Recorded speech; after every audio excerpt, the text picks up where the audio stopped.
Kota. Waalaikumsalam warahmatullahi wabarakatuh. Alhamdulillah. Alhamdulillah. Mohon maaf nih Bu, untuk waktu panjang. Mau Ibu kita berapa menit? Oh ya, nama saya Oktaviana, Kepala Sekolah SD Negeri Sekam 3, Kecamatan Secang, Kabupaten Malang. Terima kasih Ibu. Mohon hadirin. Saya akan menyampaikan beberapa pertanyaan mengenai dilema etika itu.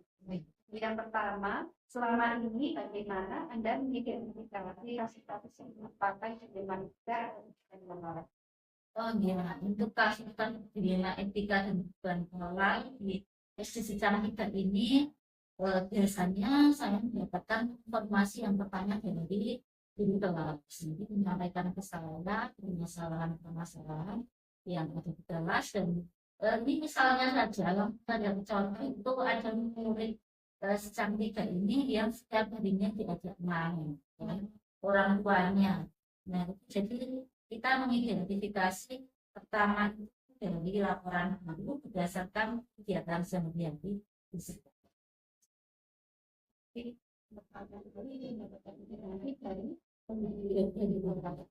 Untuk yang selanjutnya, selama ini bagaimana Ibu menjalankan pengambilan keputusan di sekolah itu, terutama untuk sekali ketiganya ada di yang salah satunya atau sama-sama mengakui nilai dari sekolah. Oh iya, untuk langkah-langkahnya memang jelas tetap ada beberapa nilai yang terkandung di dalamnya. Itu kita harus mengidentifikasi dulu nilai apa saja yang paling utama, baru nanti melalui beberapa proses itu harus kita ambil keputusan mana yang kita titik beratkan gitu.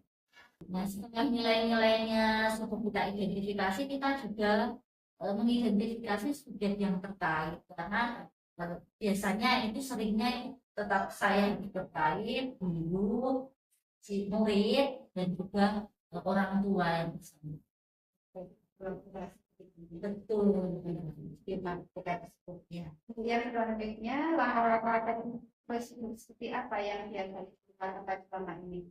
Yang pertama itu jelas saya segera mengkomunikasikan dengan orang tua, pelaku yang bertanggung jawab. Karena kita dilema kita yang sebagai jalan tadi adalah berkaitan langsung dengan kami. Saya komunikasikan bersama dengan diri juga harus. Untuk selanjutnya, hal apa saja yang selama ini dianggap efektif dalam mengambil keputusan pada kasus-kasus di Indonesia? Ini menurut saya itu keputusan dalam bertindak dan mengkomunikasikan dengan saya maupun dengan orang tua itu menurut saya menjadi efektif. Selain itu juga kita komunikasikan dan kolaborasi dengan pihak-pihak di luar sekolah yang bisa kita ajak kerjasama. Contohnya seperti Kadus atau ketua RT, sehingga sama-sama bisa bersinergi mendorong dalam pengambilan keputusan itu bisa diambil dari beberapa sumber dari sekolah. Komunikasi gitu yang banyak itu. Untuk selanjutnya, hal apa saja yang selama ini merupakan tantangan dalam mengambil keputusan pada kasus ini? Tantangan bagi kami untuk selalu meningkatkan komunikasi ya, di sela-sela kesibukan sekolah, kesibukan kedinasan, kita harus tetap menyampaikan kepada orang tua terkait pembelajaran di sekolah tentang putra putri yang digunakan di sekolah. Ini kuncinya di situ, harus tetap terjadi komunikasi yang efektif, tidak hanya dari guru saja yang berinformasi, namun juga harus proaktif dan orang tua. Untuk selanjutnya, apakah Ibu memiliki sebuah tata cara atau jadwal tertentu dalam sebuah pendidikan? Apakah Ibu langsung menyelesaikan tempat atau memiliki sebuah jadwal untuk menyelesaikannya? Bentuk atau seperti apa yang dilakukan? Untuk jadwalnya secara terstruktur itu tidak, namun kita memiliki jadwal refleksi mingguan. Jadi segala sesuatu itu akan kita bahas bersama dalam kegiatan refleksi sekolah. Nah, disitulah nanti akan muncul informasi-informasi dari guru, keadaan-keadaan di kelas yang terkait dilema etika ini pun bisa masuk. Nah, ketika itu muncul, kita harap dari sekolah harus segera menindaklanjuti agar tidak berlarut-larut. Nah, di situ kita memanfaatkan sebuah reaksi. Jadi begitu ada kasus langsung begitu. Iya, Jadi kita melakukan di hari berikutnya, jadi tidak tapi langsung. Jadi langsung namun nanti di praktek hari-hari berikutnya kita akan menyusun strategi berkomunikasi dengan orang tuanya, minta dukungan dari ketua RT kapan sih. untuk selanjutnya adalah seorang atau faktor-faktor apa yang selama ini mempermudah atau membantu ibu dalam mengambil keputusan dalam proses pendidikan ini. Jujur saja, sekolah sangat terbantu dengan adanya masyarakat yang proaktif mendukung pendidikan. Contohnya seperti tadi Pak RT itu mendukung sekali untuk kegiatan penyelesaian masalah dalam pengambilan keputusan ini. Ada peran serta dari pihak lain gitu. Betul. Sampai kami dari info sekolah, dari guru, ada BK dan semua yang ada di sekolah juga memiliki samping. Menarik sekali Ibu. Ini pertanyaan yang terakhir Ibu. Dari semua hal yang telah disampaikan, pembelajaran apa yang dapat Ibu petik dari pengalaman Ibu mengambil keputusan dengan kayak ini? Oh iya, pengambilan keputusan jangan cuma kita yang harus ditekankan adalah jangan sampai ada yang dirugikan. Jadi dalam mengambil keputusan ini kita mengambil keputusan yang benar-benar minim resiko sehingga untuk anak juga dapat pendidikannya dapat berjalan dan juga kebutuhan-kebutuhan hal lainnya tidak terganggu gitu ya. Kami sebelumnya masyarakat mari itu saya terima kasih sekali dengan itu yang semoga kesepakatan ini nantinya bisa menjadi inspirasi bagi teman-teman pendidik dalam mengatasi permasalahan di etika. Amin. Ya, terima kasih. Mohon maaf jika ada kata yang salah itu tidak. Semoga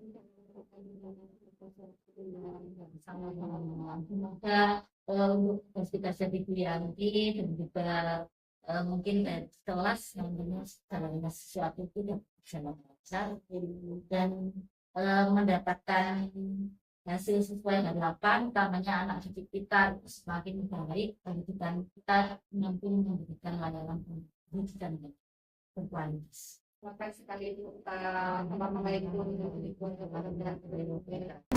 Bangun dan bukalah matamu, saatnya meraih mimpimu. Arahkan pandangan ke depan, Tuhan kan menuntunmu. Sadarilah masa. Assalamualaikum Bu Pindah. Assalamualaikum warahmatullahi wabarakatuh. Kabar Bu Pindah hari ini? Alhamdulillah baik ya. Mohon maaf Bu Pindah, saya mengganggu waktu Bu Pindah untuk melakukan percakapan wawancara mengenai dilema etika. Apakah itu ada waktu?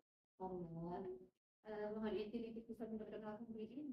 Baik, nama saya Apinda Aminatu, Kepala Sekolah SD Negeri Kalijoso Secang. Terima kasih Ibu. Pada kesempatan kali ini saya nanti akan memberikan atau menyampaikan beberapa pertanyaan. Yang pertama ini selama ini bagaimana Ibu dapat mengidentifikasi kasus-kasus yang merupakan dilema etika atau rujukan moral. Ketika kasus tersebut termasuk dalam dilema etika, berarti kita yakin bahwa ketika kita menangani kasus itu benar. Tapi kalau sudah masuk ke rujukan moral, berarti kita ragu-ragu ini benar atau tidak. Dan banyak mengarah ke bahwa kasus itu menuju ke perilaku yang kurang benar atau tidak. Untuk selanjutnya, selama ini bagaimana Ibu menjalankan pengambilan keputusan di sekolah Ibu, terutama untuk kasus-kasus di mana ada dua kepentingan yang sama-sama benar atau sama-sama mengandung nilai kepentingan. Yang pertama-tama tentunya kita analisis kasus itu berkaitan dengan apa begitu dulu. Kemudian kita pertimbangkan kebaikan-kebaikannya dan kita posisikan diri sebagai subjeknya atau orang yang terlibat dalam kasus tersebut. Ketika kita mengambil keputusan, tentunya tidak bisa pertimbangan satu orang saja, tapi kita harus mempertimbangkan secara bersama-sama. Kalau kasus itu mengenai anak, kita meminta pertimbangan wali kelas. Kalau kasus itu sangat mendalam dalam artian menyangkut banyak hal, itu kita bahas di kantor guru.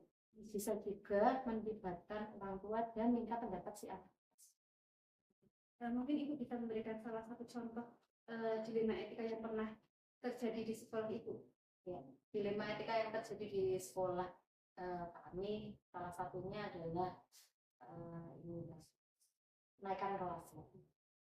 Jadi wali kelas ini banyak pertimbangan ketika melaksanakan kurikulum merdeka, apakah bisa menaikkan kelas atau tidak. Untuk selanjutnya, langkah-langkah atau prosedur seperti apa yang biasa Ibu lakukan selama ini? Langkah-langkahnya tentu saja yang pertama kita evaluasi, kita analisis setelah itu kita kemudian kita diskusikan secara secara setelah itu kita berikan berbagai pertimbangan dari berbagai sudut pandang, lalu kita putuskan apa yang terjadi di sana. Jika memungkinkan kita mencari alternatif yang di luar itu, yang tahu itu menjadi salah satu solusi dari penyakit. Setelah itu pastikan ketika masyarakat atau orang tua itu tahu kasus tersebut itu tidak menjebak kita atau tidak membuat kita merasa malu. Kita tetap bisa teguh pada keputusan itu. Untuk selanjutnya Ibu, hal-hal apa saja yang selama ini Ibu anggap efektif dalam mengambil keputusan pada kasus-kasus dilema etika itu? Musyawarah sangat Musyawarah tadi, musyawarah itu yang penting. dipandang ya penting, komunikasi musyawarah itu ya sangat efektif ya. Untuk selanjutnya, hal-hal apa saja yang selama ini merupakan tantangan dalam pengambilan keputusan pada kasus dilema etika? Tantangan itu, apakah ada tantangan? Tentu aja Mbak, karena kita harus memikirkan perasaan orang-orang yang terlibat dalam kasus dilema etika. Kita harus memposisikan diri, itu jadi tantangan tersendiri. Dan tentu saja pandangan masyarakat terhadap sekolah. Jadi apapun keputusan kita harus mempertimbangkan itu. Menarik sekali yaitu selanjutnya yaitu apakah Ibu memiliki sebuah tata cara atau jadwal tertentu dalam sebuah penyelesaian kasus dilema etika? Apakah Ibu langsung menyelesaikan di tempat atau memiliki sebuah jadwal untuk menyelesaikan bentuk atau prosedur untuk kasus tertentu, urgen itu kita harus segera menyelesaikan dan melibatkan orang-orang yang memang dirasa penting. Tetapi untuk kasus-kasus yang kemungkinan adalah kita kasus urgen sekali yang membahayakan keselamatan anak, itu kita bisa bahas di sekolah atau kantor ketika kita melakukan refleksi bersama kegiatan seminar. Refleksi berkala. Oke, selanjutnya itu ini adakah seseorang atau faktor-faktor apa yang selama ini bisa mempermudah atau membantu Ibu dalam mengambil keputusan dalam kasus dilema etika ini? Ketika menemukan suatu kasus dilema etika, saya sering melakukan telaah studi kasus tentang apa kasus seperti itu terjadi di sekolah lain. Jika iya, keputusan apa yang dilakukan dan imbasnya apa. Ketika kasus itu tidak ada, itu kan mempermudah opsi-opsi yang harus kita pilih. Lain di luar tadi musyawarah tadi. Tetapi ketika kasus itu tidak ada, nah saya akan selalu mencari pedoman yang berkaitan dengan kasus itu. Yang tidak menilai apa yang tidak yang diperiksa. Betul. Anak ini karena betul kita sebagai mengambil keputusan Hal penting lainnya adalah kita memposisikan diri sebagai seseorang yang terlibat dalam kasus dilema etika. Pandangannya kita ganti, bukan pandangan sebagai observer, tapi sebagai pelaku. Baik Ibu, ini yang terakhir Bu. Dari semua hal yang telah disampaikan itu, pembelajaran apa yang dapat Ibu petik dari pengalaman dalam pengambilan keputusan dilema etika ini? Jadi ketika kita menemui suatu rujukan moral, kita harus tegas bahwa itu rujukan moral. Kita tidak bisa menyanyikan kalau bahwa itu bisa jadi dilema etika. Tetapi ketika kita menemui suatu kasus dilema etika, hal yang harus menjadi titik poinnya adalah kita harus mencari opsi yang lain selain yang sering dilakukan orang lain. Kita harus mencari opsi yang lain. Oh, gitu ya. Kita masukan dengan memberikan ini ya. Terima kasih Ibu, sangat menarik satu bidang-bidang itu mengenai dilema etika ini itu. Saya ucapkan terima kasih. Saya rasa sudah cukup. Mungkin kami jadi inspirasi bagi teman-teman pendidik dalam mengatasi dilema etika. Mohon maaf sudah mengganggu waktu Ibu. Sekali lagi saya terima kasih semua. Assalamualaikum warahmatullahi wabarakatuh. Ayo kita jaga untuk Indonesia.